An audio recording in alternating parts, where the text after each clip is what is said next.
Selamat pagi, perkenalkan saya dengan Dr. Sofi. Jadi pada hari ini saya akan melakukan pemeriksaan penilaian Apgar Score pada bayi baru lahir.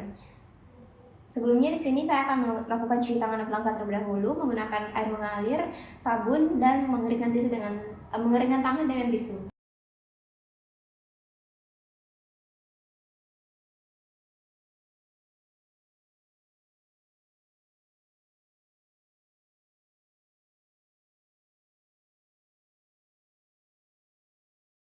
Kemudian di sini saya akan meletakkan bayi pada tempat pemeriksaan. Selanjutnya untuk penilaian pertama, saya akan menilai untuk appearance atau warna kulit bayi, di mana untuk skor 0 yaitu pada bayinya seluruh tubuhnya pucat atau biru, kemudian kalau 1 tubuhnya merah tapi ekstremitas biru, kemudian 2 seluruh tubuhnya kemerahan. Pada bayi ini seluruh tubuh kemerahan yang berarti mendapatkan skor 2.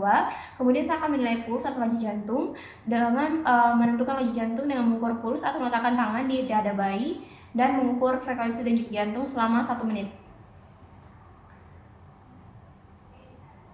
Saya akan meletakkan ujung jari saya pada bagian apex jantung untuk mengukur puls.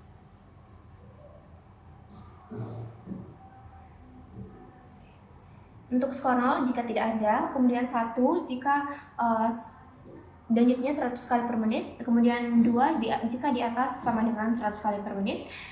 Kemudian pada bayi ini denyut jantungnya sekitar 140, yang berarti bayinya ini mendapatkan skor 2 dan bayinya ini bugar.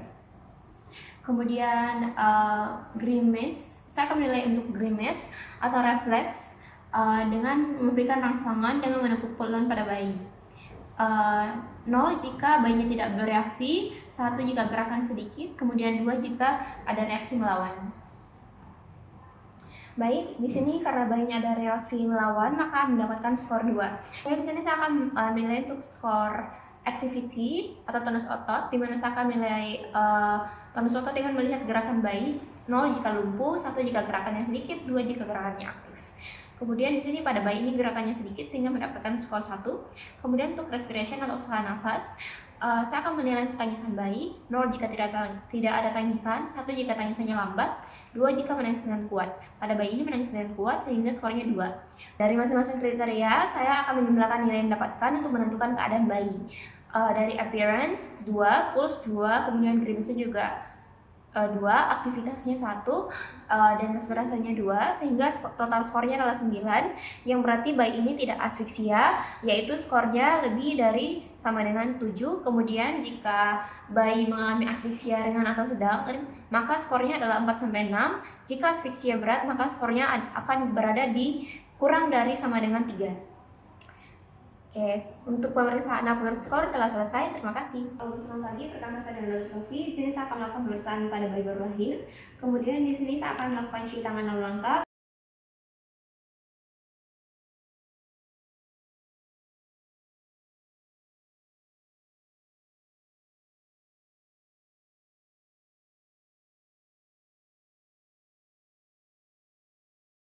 Lalu menggunakan sarung tangan bersih. Selanjutnya di sini saya akan menjaga suhu bayi dan lingkungan dalam keadaan yang aman untuk bayi. Saya akan menggunakan lampu sorot untuk menghangatkan bayi. Jarak lampunya kira-kira 80 cm. Dan juga saya akan menjaga suhu ruangan agar tidak lebih dari 25 derajat Celcius. Selanjutnya saya akan mengeringkan bayi secepatnya, terutama kepala, tanpa menghilangkan vernix.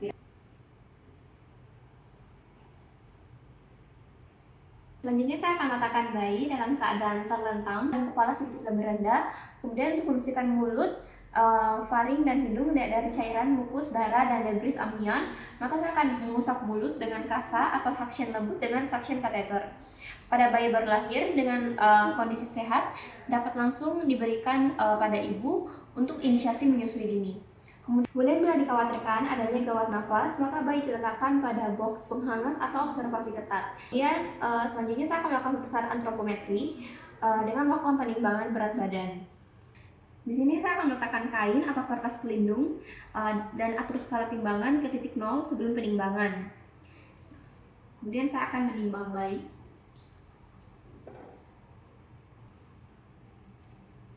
Kemudian hasil timbangannya dikurangi dengan berat dari alas atau pembungkus bayi. Jadi di sini berat bayinya 2,5 gram, yang berarti beratnya normal. Selanjutnya saya akan melakukan pengukuran panjang badan dengan meletakkan bayi di tempat yang datar. Kemudian akan mengukur panjang bayi dengan menggunakan alat pengukur panjang badan dari kepala sampai tumit dengan kaki atau badan diluruskan.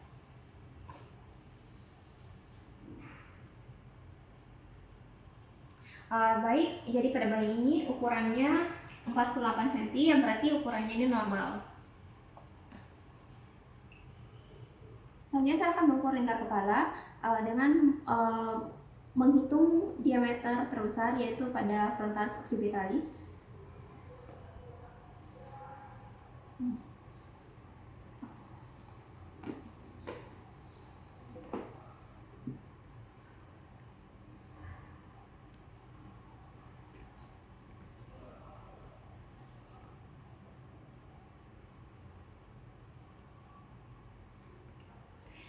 Oke, jadi untuk ukurannya 33 cm, yang berarti ukuran lingkar kepala bayi ini normal. Selanjutnya saya akan mengukur untuk lingkar dada. Pengukurannya dilakukan dari daerah dada ke punggung kembali ke dada. Pengukuran dilakukan melalui kedua puting susu.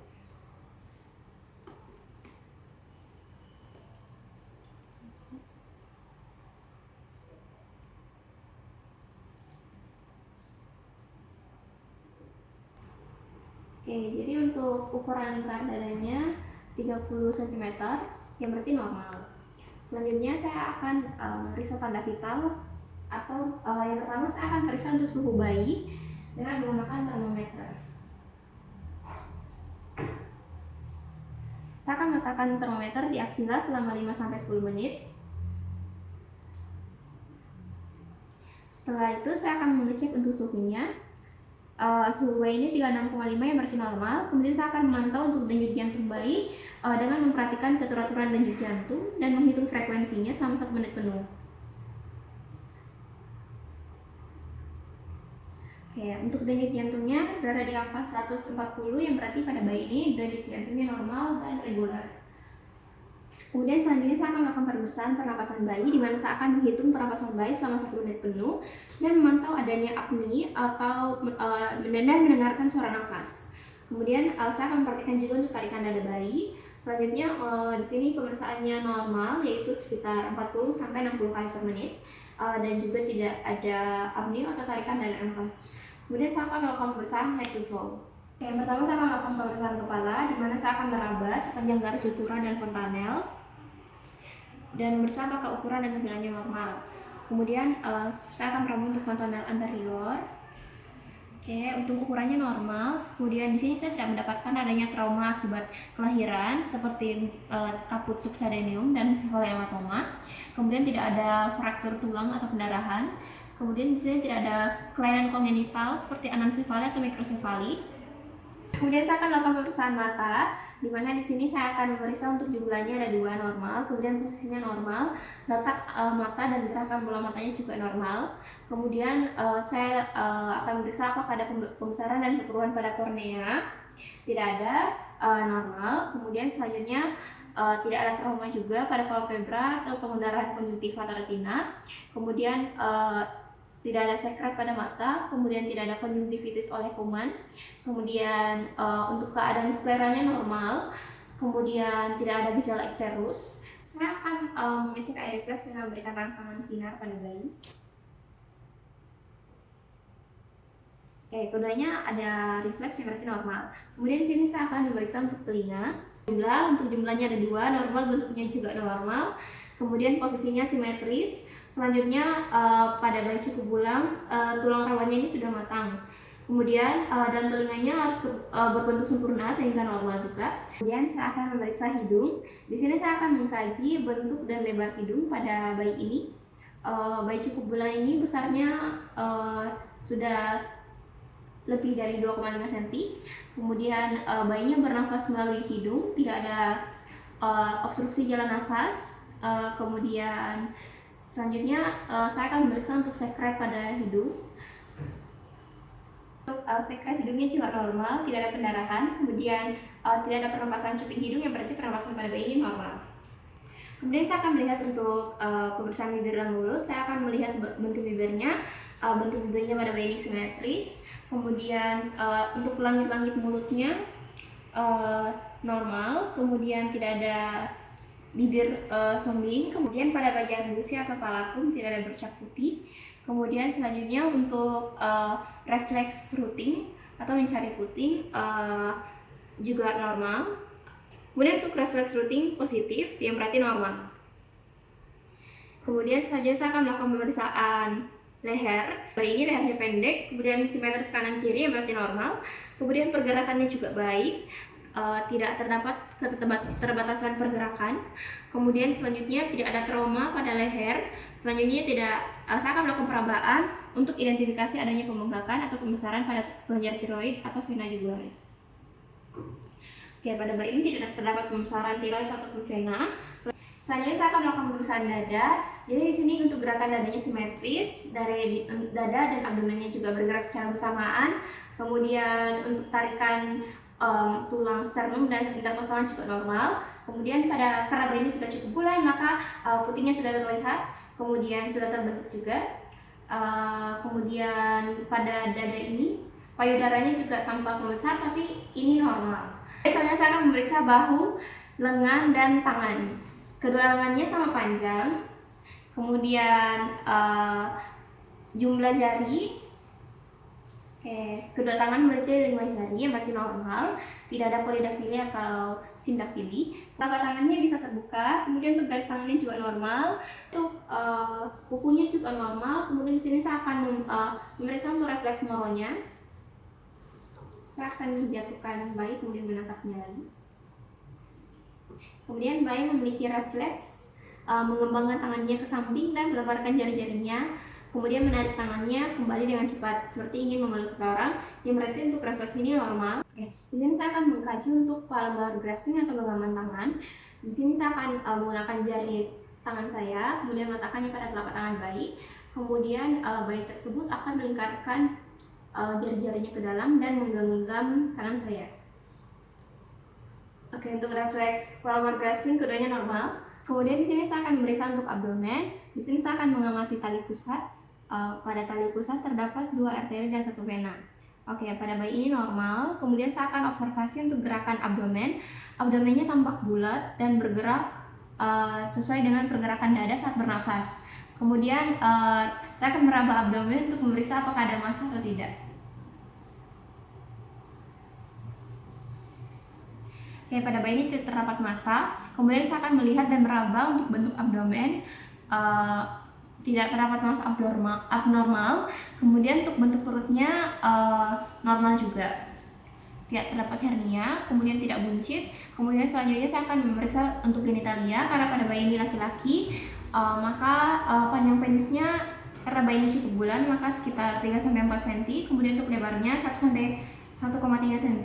Kemudian saya akan memeriksa apakah ada lubang uretra pada ujung penis. Baik, kepada bayi ini terdapat lubang uretra.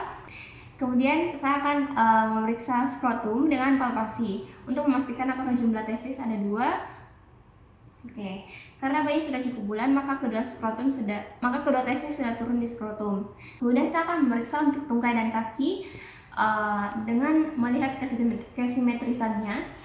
Saya akan meluruskan untuk tungkai bayinya. Kemudian selanjutnya saya akan periksa untuk panjang kedua kaki. Kedua panjangnya sama. Kemudian saya akan menghitung jumlah jari-jarinya. Keduanya memiliki 5 jari, berarti normal. Kemudian kedua tungkainya bisa bergerak secara bebas dan tidak ada keterbatasan gerak.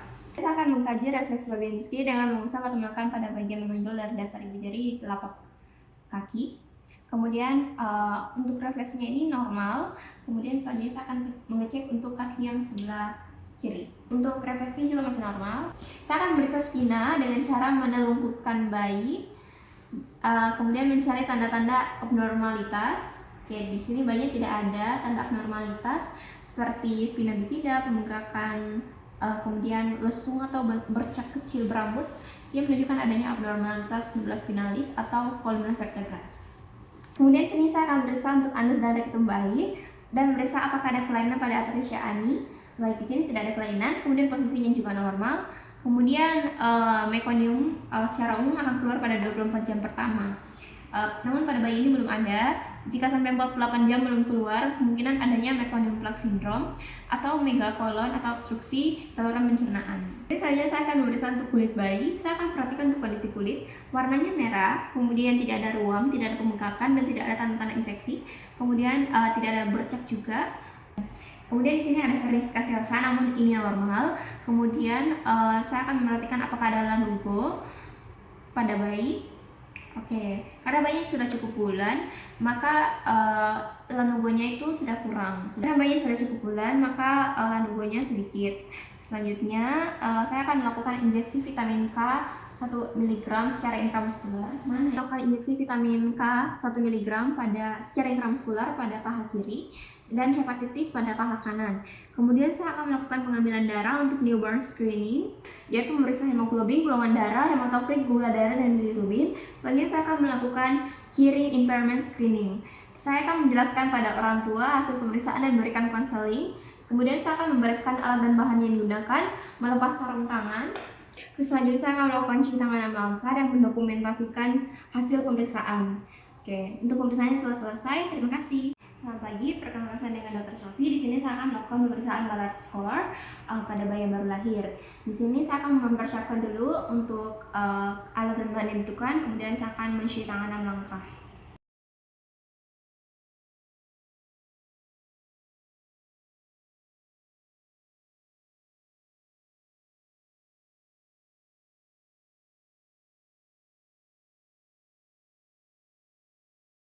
Selanjutnya saya akan meletakkan bayi yang baru lahir pada tempat pemeriksaan.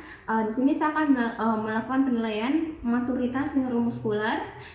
Yang pertama untuk posturnya, bayinya diletakkan terlentang, kemudian pemeriksa akan menunggu sampai bayinya tenang. Oke, bayinya sudah tenang, kemudian saya akan menilai untuk postur bayi. Karena posisi bayinya ini seperti kodok, maka skornya 4. Kemudian saya akan memeriksa jendela siku. Kemudian saya akan membantu agar tangannya bisa fleksi pada pergelangan. Kemudian saya akan berikan cukup tekanan agar posisinya bisa sefleksi mungkin. Selanjutnya di sini saya akan melakukan pemeriksaan yang sama pada sisi kontralateral.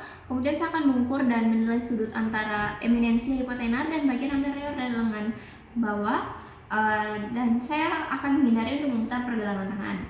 Jadi bayinya bisa menekuk tangannya sefleksi mungkin sehingga mendapatkan skor 4.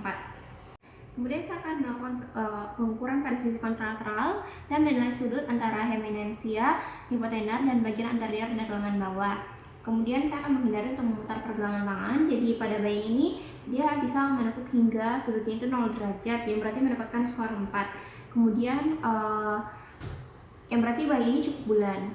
Kemudian di sini saya akan menyentuh recoil lengan. Saya akan memegang kedua tangan bayi dan memfleksikan bagian bawahnya sejauh mungkin dalam 5 detik. Kemudian saya akan merentangkan kedua lengan bayi dan melepaskannya. Selanjutnya saya akan mengamati reaksi bayi saat dilepaskan dan memberikan skor. Pada bayinya ini saat dilepaskan tangannya terentang sedikit, kemudian menekuk sehingga posisinya seperti posisi awal tadi, seperti kodok, sehingga mendapatkan skor 4. Kemudian di sini saya akan memeriksa untuk sudut popltea, di mana saya akan memastikan bayinya berbadan terlentang. Kemudian pahanya saya akan letakkan dengan lembut di perut bayi dengan lututnya tertekuk penuh. Di sini saya akan memegang kaki satu sisi dengan lembut dengan satu tangan mendukung sisi paha dengan tangan lain. Kemudian saya akan memberikan tekanan. Saya tidak akan memberikan tekanan pada paha belakang. Oke, selanjutnya bayinya menendang satu sebelum melakukan eksekusi. Oke, Pak. Saya akan memastikan bahwa bayinya ini berhenti menendang secara aktif sebelum melakukan ekstensi kaki. Oke, saya akan lakukan ekstensi. Kemudian saya akan periksa untuk sisi kontralateral.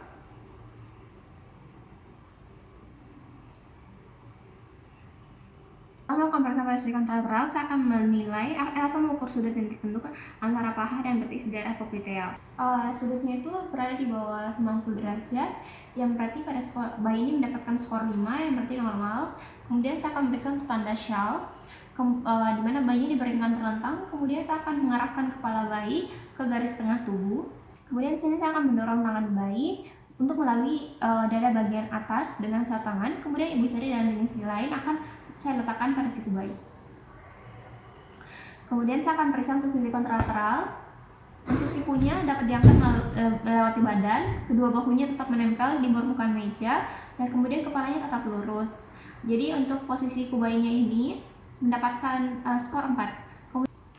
Saya akan memeriksa untuk perasa tumit telinga, di mana saya akan posisikan bayi dengan keadaan terlentang. Kemudian saya akan memegang kaki bayi dengan ibu jari dan telunjuk.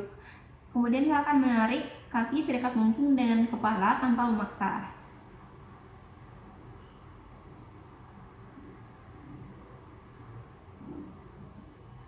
Kemudian saya akan perhatikan agar panggul pada permukaan meja, dan saya akan mengamati jarak antar kaki dan kepala serta tingkat ekstensi lutut.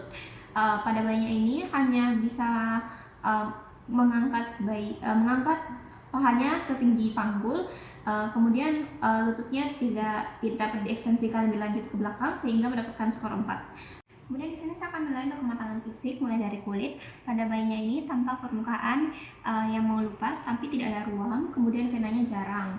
Kemudian saya akan perhatikan tulang lugo atau rambut halus pada bayi dengan mengamati pada daerah atas dan di bawah punggung bayi. Oke, jadi pada bayi ini umumnya tidak ada lanugo sehingga skornya itu 4. Kemudian selanjutnya saya akan memeriksa untuk permukaan pelantar kaki dengan mengukur panjang dari ujung jari hingga tumit. Kemudian saya akan melihat garis telapak kaki. Oke, untuk panjangnya normal, kemudian garis-garis terdapat pada seluruh telapak kaki, yang berarti pada bayi ini mendapatkan skor 4. Selanjutnya untuk payudaranya, saya akan meriksa dan melihat untuk ukuran areola dan menilai ada tidaknya bintik-bintik akibat pertumbuhan papila Montgomery. Oke, di sini ukurannya normal untuk areolanya, kemudian tidak terdapat bintik-bintik sehingga hasilnya normal. Kemudian saya akan palpasi jaringan mamai di bawah areola dengan ibu jari dan telunjuk untuk mengukur diameter dari areola. Oke, untuk areolanya ini penuh dengan benjolan sekitar 5-10 mm sehingga mendapatkan skor 4. Kemudian di sini saya akan periksa untuk mata dan daun telinga. Saya akan periksa daun telinga dengan palpasi ketebalan kartilago. Kemudian saya akan lipat daun telinga ke arah wajah, kemudian dilepaskan untuk melihat kecepatan kembalinya daun telinga. Baik, pada bayi ini normal. Kemudian saya akan meriksa untuk mata dengan membuka dan memisahkan palpebra superior dan inferior. Kemudian untuk kelopak matanya terbuka normal, kemudian pinanya juga keras dan terbentuk, kemudian bisa segera kembali ke posisi semula. Kemudian selanjutnya saya akan meriksa untuk genitalia, karena pada bayi ini laki-laki, maka saya akan mengamati pada bayi laki-laki. Oke, pada bayi ini semuanya normal. Pada bayi ini testisnya berada di skrotum dengan ruginya jelas, sehingga mendapatkan skor 3. Kemudian selanjutnya saya akan menginterpretasikan dengan menjumlahkan semua skor dan menentukan usia kehamilan. Baik, untuk total skor balat pada bayi yaitu 45, sehingga untuk perkiraan usianya 42 minggu. Selanjutnya pemeriksaan balat telah selesai. Terima kasih.